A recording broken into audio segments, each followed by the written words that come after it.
What's up? It's Fletch with Fletch Films. If you are here, please subscribe. I am about close to 200 subscribers away from finally hitting 500 to get monetized. I have over 100,000 watch hours because I've had my YouTube channel for 14 years and I've just let it sit dormant. That's a long story. So we'll dive into that again later. We are reviewing and talking about Skeleton Crew. I am really hyped for this show. I am a little kid at heart, if you can't tell from the toys or the vintage Star Wars toys. So to jump into it, I've seen a bunch of other people on my Facebook feeds that are in the toy collecting community. And I'd say 90% of the, I'm digging it. It's breath of fresh air. People are liking it. It's fresh. It's new. So jumping into it, we've got Win, this little kid who is on this planet called At-Aten. And they are sequestered from like the rest of the galaxy. They've got some sort of cloaking device that hides the planet. And they are really separated from the rest of the New Republic or whatever. So this little kid, he's a dreamer. He's playing with his toys, which is a really crazy callback to us playing with our Star Wars figures when we were little kids. So that was just a great callback right there. Flash forward, there was even a callback when the little character Neil there was the holiday special. The little characters from the holiday special was in there if you look closely at Neil's house.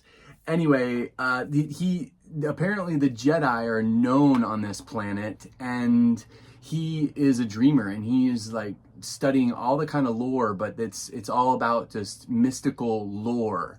How we would almost see the Greek gods and stuff like that. It's just stories. It's just mythical stuff, which is great mystery right there. And so he wants to help people. He wants to be a Jedi. And he's a little kid going to school, and the big exam, right? So we had to take the SATs. So a correlation right there that, this one exam is going to determine the rest of your life, whether you're going to be an engineer or this or that, protecting the At-Aten cloaking device and their whole technology to stay hidden. So the big exam, and there's this other little character, Fern, and Fern's mom is like the head of, I believe, the school. Yeah. And so Fern also gets in trouble, but I'm jumping ahead. But so Win misses his first exam. There's the big exam. Neil's trying to cover for him. Neil's doing a great job trying to cover, give him some more time. He didn't make the bus, and it just falls apart on him. And by the way, the speeders, finally somebody got the memo that the speeders had to be fast, right? This is no Book of Boba Fett. The speeders are cool. I like the speeders a lot, and that'll more on that later. So Neil's covering for him, and then Win finds the temple. He finds something in the forest. He doesn't know quite what it was, and he thinks it's a temple and all that stuff. But he finds this thing in the forest, and then when he's in trouble, Fern also overhears that when they're in the. I call Fern the Charlie Sheen. Like, hey, how you doing? And he's like, hey, how you doing? And they're on the bench. They're on the detention bench together. And to me, it looked like Ferris Bueller's in the trailer.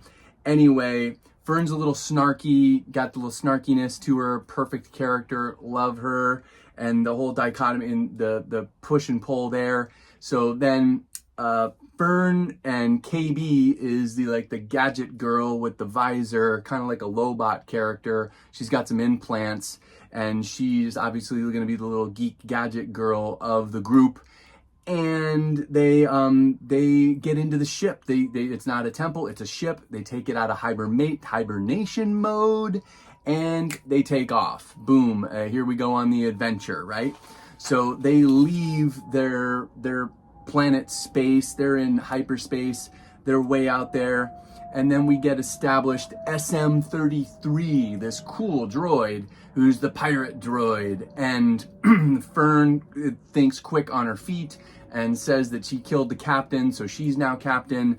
So then SM-33, this droid, is now on their side, and they still want to go home, right? So, well, we're going to go to a port and ask for directions. So SM-33 brings them out to this really cool port.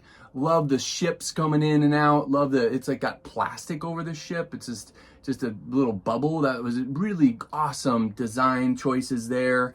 And then they also find out that their credits, you're finding out as a viewer that the credits are worth a little bit more. Like something's up there, that they haven't seen these beautiful, shiny Old Republic credits pretty much. And this little character, the little fairy guy, I think he was from maybe the Ewok Adventures or one of those last 2 television shows. There was this one, and I think one other one that I'm gonna have to go back and watch them. And there was this little character guy, and he was definitely taken from one of these last of the last, adventure shows that they did. Anyway, cool toss back there.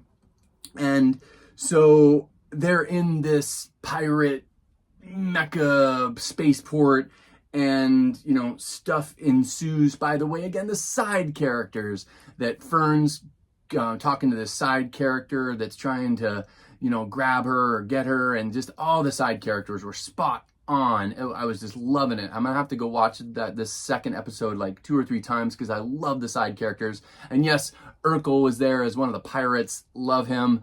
And this, so everything ensues that the credits are worth more, and Wynn throws up his food at the restaurant and blows out of there when the other pirates are trying to get his credits. And then they get back, and then SM-33 tries to save them, but in the end gets blown out. Great fighting by SM-33, by the way. Some great stuff that he's got the shield, and it can burn stuff. It was great. Love that. I mean, kids are going to love this show. I mean, parents that like me and their kids are younger, I think this would be a great bonding show overall. And so that this Wolfman pirate character, then throws him in the brig, and then Jod, who is a Jude Law. And is he a Jedi or isn't he a Jedi? So I'm seeing a couple other YouTuber friends of mine saying, he's that would be really heartbroken if Wynn meets him and thinks that he's going to be a Jedi, and then he's just pulling tricks. That's going to be the rug pulled out from under you. So the big question right now, is he going to be really a Jedi, or like a side Jedi who just knows a couple parlor tricks, or is he going to be a full-blown Jedi, or is he going to be just a faker and he uses magnets or something like that? I mean, because that's happened before in Kenobi. We had some missed, direction there. So that's it. I liked it a lot. I mean, I give these last 2 episodes a 9. I really had some fun with the show. Thank God someone got the memo and just made a fun adventure show, and no more Acolyte, and there's no more Space Witches right now. It was just a little too deep for the Star Wars fans. And now I'm really interested about the algorithm of how many views this one gets. It probably won't get too much. There hasn't really been too much hype because I think Disney and Star Wars just and Lucasfilm just kind of ride on the laurels of the past, and we'll see. This is going to be an interesting ride, and I can't wait for Andor. Andor is going to blow it out of the water. So my review and just from what I'm seeing online from my other just friends and stuff, that I'd say 90% of it's positive. Sure, there's going to be a bad apple in the bunch because Star Wars fans are brutal. But I liked it. I can't wait till the next show.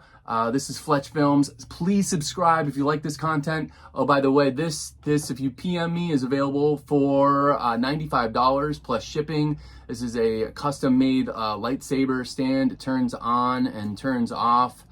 No sound.